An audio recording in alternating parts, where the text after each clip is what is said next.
अहिल्यानगरमध्ये सगळ्यात मोठा घोटाळा झाला. तो म्हणजे वास्तविक जास्त त्याचा फटका बसला तो म्हणजे माझ्या मतदारसंघामध्ये.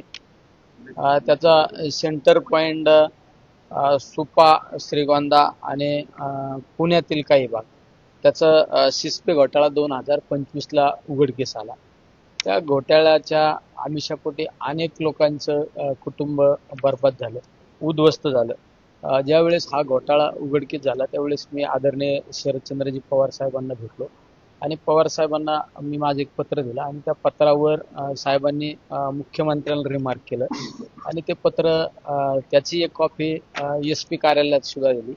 नंतरच्या कालखंडामध्ये ते आरोपी ज्यावेळेस आम्हाला समजलं की दुबईमध्ये आरोपी आहेत, त्यावेळेस दुबईमध्ये आरोपी लपून बसल्याची ज्यावेळेस माहिती मिळाली त्यावेळेस सप्टेंबर 2025ला मी माझ्या काही सहकाऱ्यांची टीम दुबई या ठिकाणी पाठवली आणि त्यांच्या प्रत्येक बारीक हालचालीवर लक्ष ठेवलं.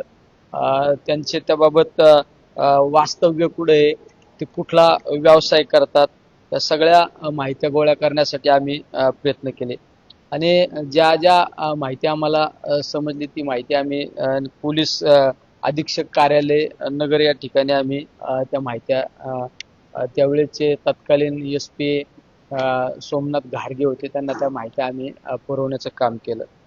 नंतरच्या कालखंडामध्ये ज्यावेळेस आम्हाला ट्रेस आउट झालं की हे दुबईमध्ये राहतात, हे अशा ठिकाणी राहतात, हे व्यवसाय यांनी अशा पद्धतीचे व्यवसाय सुरू करण्याचा प्रयत्न करत आहे.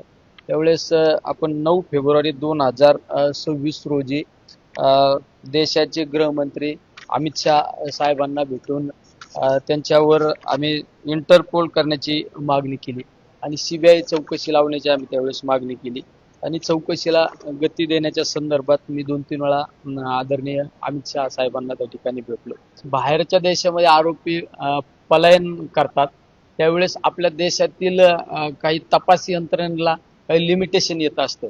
लिमिटेशन त्यांना आपल्याकडं कोर्टाने परमिशन दिल्याशिवाय आपले आरोपी तपासण्यासाठी आपण दुसऱ्या देशात सुद्धा जाऊ शकत नाही.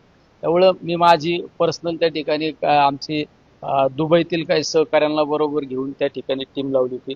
त्यामध्ये राहुल काळोखे त्याचा हा फोटो आहे. तुम्ही दुबईमध्ये त्याचा 3/11/2025ला आमच्या टीमने एक फोटो काढला होता. तो एका मॉल समोर फिरत असताना त्याचा हा फोटो आहे आमच्याकडे. आता झेरॉक्स असल्यामुळे तो एवढा क्लिअर दिसत नाही, पण एकदम फोटोकॉपी व्यवस्थित आहे.